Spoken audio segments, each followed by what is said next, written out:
The stealth system in Assassin's Creed Shadows has been almost completely overhauled to give us a true, authentic experience into what it's like to be a shinobi in feudal Japan. In this video, I'm going to be covering the updates made with that new stealth philosophy, including the important emphasis on using the shadows within the game, stealth tools available to Nawe, the updated and new eagle vision system, as well as changes in enemy behaviour and other stealth mechanics I think you'll be interested in. We are the shadows that serve the light.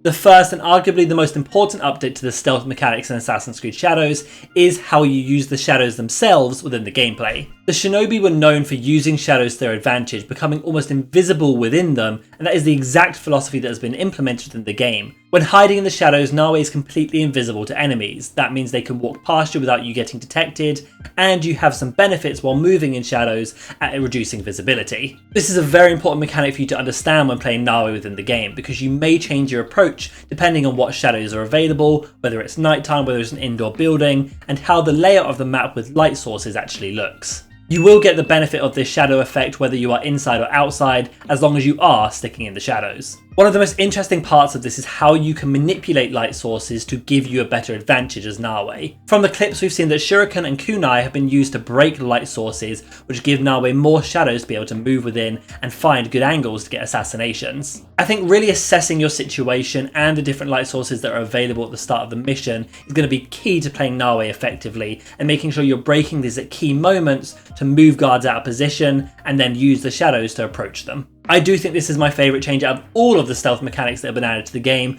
but some of the later ones are also really interesting. That includes the 4 new stealth tools that are available to Nawe in the game. Nawe has access to smoke bombs, which can be a great getaway tool or a distraction tool depending on how you want to use them. Her other method of distracting enemies include the shinobi bells, which she can throw to a location to draw guards towards them.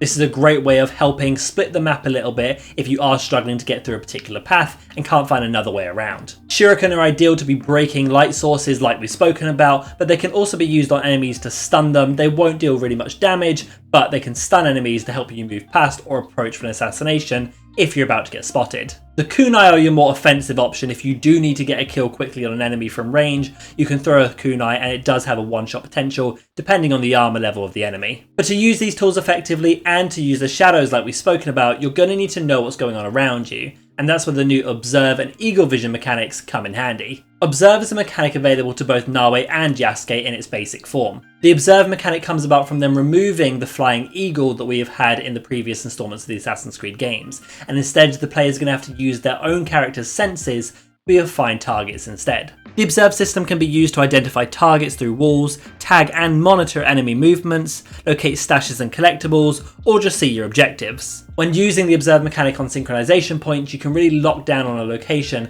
and see what opportunities there might be there. Simon, one of the associate game directors, said it best when he said, "The new Observe mechanic is at the core of the Assassin's Creed Shadows experience. When in doubt, take a pause, observe the world around you, and only then should you decide what your next move should be." In addition to this though, Nawe has access to the Eagle Vision that we so classically known from the earlier installments of the Assassin's Creed series. Eagle Vision allows you to see enemies clearly highlighted throughout walls, as well as different environmental signals such as hiding spots, light sources that can be destroyed, or sources of noise that you could use to your advantage. The really interesting thing with the Eagle Vision for Nawe is that it can be used in addition to the Observe mechanic, so that you can highlight enemies through walls and continue to tag them, so you really know what you're going to have when you approach a situation. I actually really like this change of having an Observe mechanic that can be used for both characters and still allow the basic information you need, whilst giving Nawe a more stealth specific experience with the addition of Eagle Vision, and I think using both at the same time will really be core to getting it right with the characters. There are some other more minor stealth mechanics that have been added to the game that are really interesting as well. This includes the change of visibility when you change the character's height by either crouching or proning. The crouch function's main benefit, especially for Nawe, is actually the silent footsteps that you get when moving around crouched. Nawe is fast and agile, but she will be heard if you stay running around the map the whole time, so by slowing down she can have almost a silent walk throughout the maps which is really good against the nightingale floors that are in some buildings. These are specifically designed floors to make more noise when someone steps on them to alert enemies, and by crouching, Nawe can move throughout these without making as much of a sound. A prone function is also available for both characters whether you're on the ground or on top of a rooftop, and can be used to drastically help reduce visibility. Nawe does have a few extra perks while prone though, such as being able to roll while she is prone, meaning she can quickly evade different enemies or use it to get under surfaces that she normally couldn't. Double assassinations have also made a return thankfully within the game by equipping the Hidden Blade and the Tanto as one of Nawe's weapon slots. However, you will have to go through the upgrade tree and specifically select the upgrade for this to be able to do it, which is fairly normal within the Assassin's Creed franchise. Grabbing enemies has also had a big update. Grabbing enemies has traditionally been an automatic process, but now you can control the enemy while you have grabbed them, while you knock them out or assassinate them. You can choose what you want to do, including where you want to move their body. Some other minor changes including how you can use the environment to help your stealth mechanics, such as in winter, stalactites will form on the ceiling,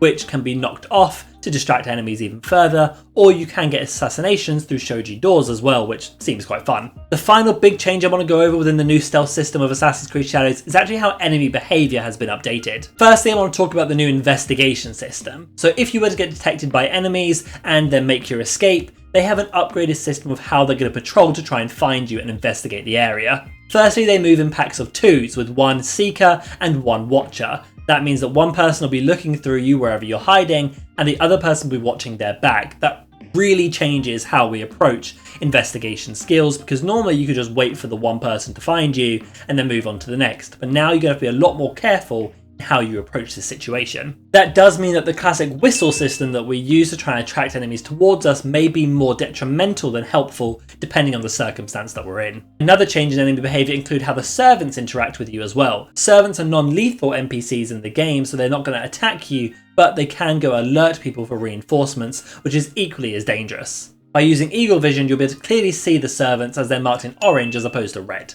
These are the kind of enemies that you'll want to knock out. You may get penalised if you try and assassinate them, as they are not technically a hostile enemy. However, we don't actually have an update on that so far. Another enemy archetype that is very distinct in how they interact with you are the samurai class. Samurai will disperse when a smoke grenade is thrown, meaning you can't get an easy assassination on them in the smoke as they will run away. That does mean it can be great if you need to get them out of the way, however, for an assassination attempt, it's not going to work. When samurai are investigating you as well, they will also cut through the bushes that you might be hiding in, giving you nowhere to hide. They also have a higher chance of being able to deny your assassination attempts as well. Speaking of denying assassinations, that's the final behavioural change that we have for enemies in the game. Enemies can deny your assassination based on how well you've leveled up the Hidden Blade. That does mean that progressing the Hidden Blade and Nawe's path is going to be very important as you reach different areas, different higher levels, and different missions within the game as well. There is an assassination symbol that appears when you go for an assassination that does give you an indication of how it's going to go.